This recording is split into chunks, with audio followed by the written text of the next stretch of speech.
Hi.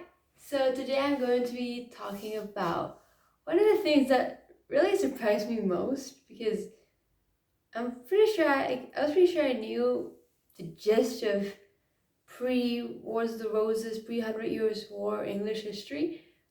Like the gist, I don't know the details, but like in terms of power struggles, but I missed a pretty huge part, and that is when a French king kind of took over England. I just learned about it, which is quite surprising considering I've researched a bit of those monarchs a bit before, and anyway, you learn something new every day. So, well, let's just like talk about it. It's 1215, 13th century, and you're King John. Now, King John, he is famous for signing the Magna Carta, but what people may not know is that he was reluctant to sign the Magna Carta. He didn't like it, and he was pressured into doing so by his nobles, but it got to a point where he thought, okay, enough. No, I'm going to try and get it to go back because I don't like it. So that's what he tried to do. But his nobles, they said, no, we need someone who will do what we want. And these were revolutionaries, I guess. It is the revolution in a way. Similar to the Blood Revolution, which happened over 500, no, over 450 years after that.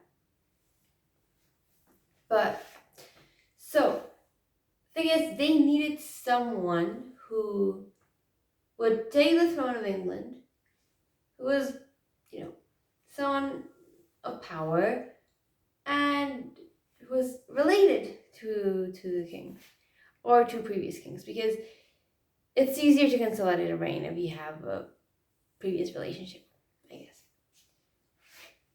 So they looked around, and in England they couldn't exactly choose a noble, so they looked into a foreign country, and wouldn't you know it, France is right there.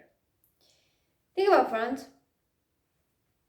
The actual king at the time, Louis VIII, his wife was Blanche of Castile, who was the granddaughter of Henry II of England.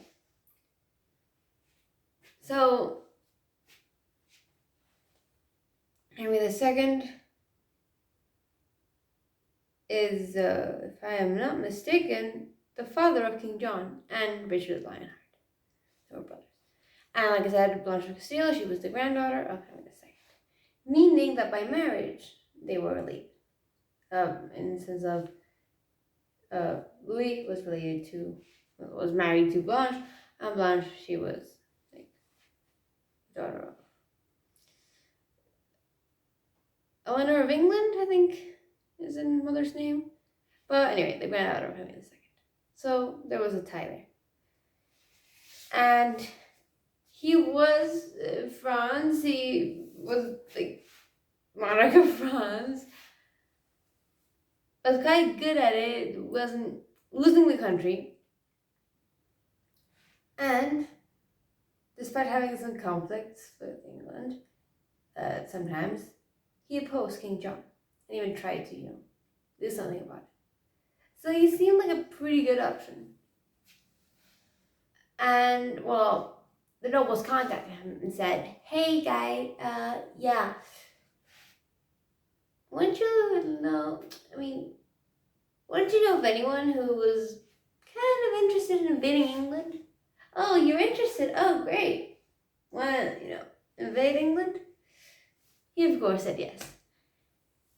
He went in England, I think it's 1216, and he tried to take over the country.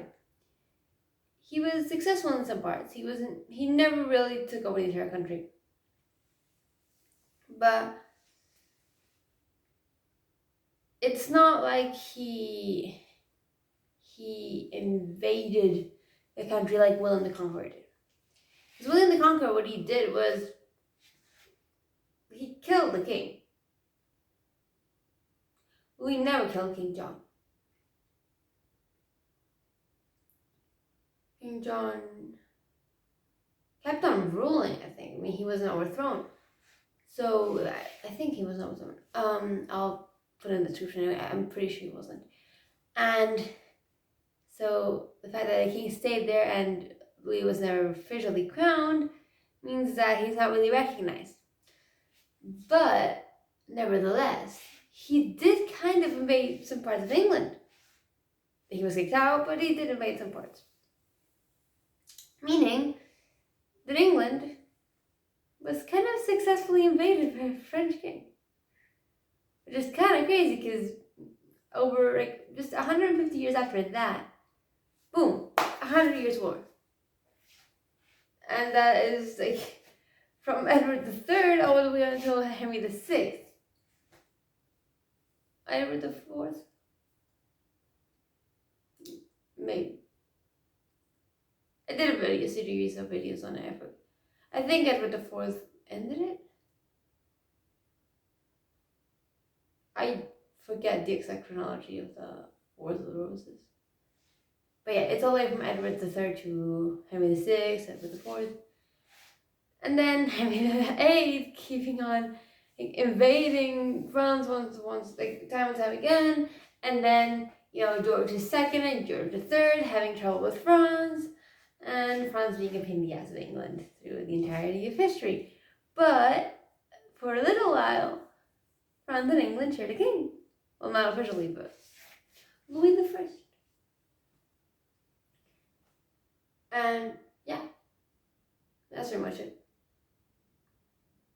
I mean, the reason I came across it was because I was tracing the family tree,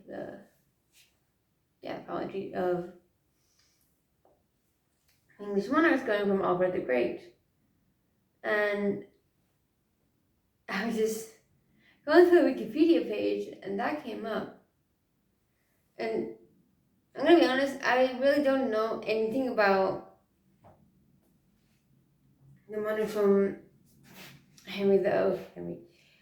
Alfred the Great to Harold Godwinson. I really don't know much about them. But I was like, William the Conqueror, sure, William II, Henry, and he have the Stephen Matilda thing.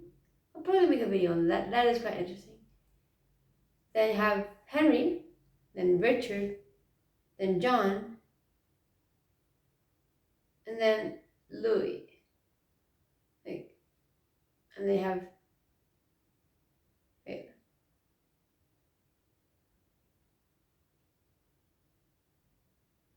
I think it's another Henry, another Edward, another Edward. Then the Richard, then the two Henrys, then two Edwards, then Henry. I got distracted. I was just singing on top of my head the Horrible Histories song, that one. But yeah, anyway, I was really surprised by the Louis thing. So I'm gonna leave it there because there's not much else to say. And if I remain on the video, I'm probably gonna end up singing the Monarch song, which no one wants. So yeah, I'm gonna leave it there. I hope you liked it. I hope you found it interesting. And yeah, thank you for watching. Bye.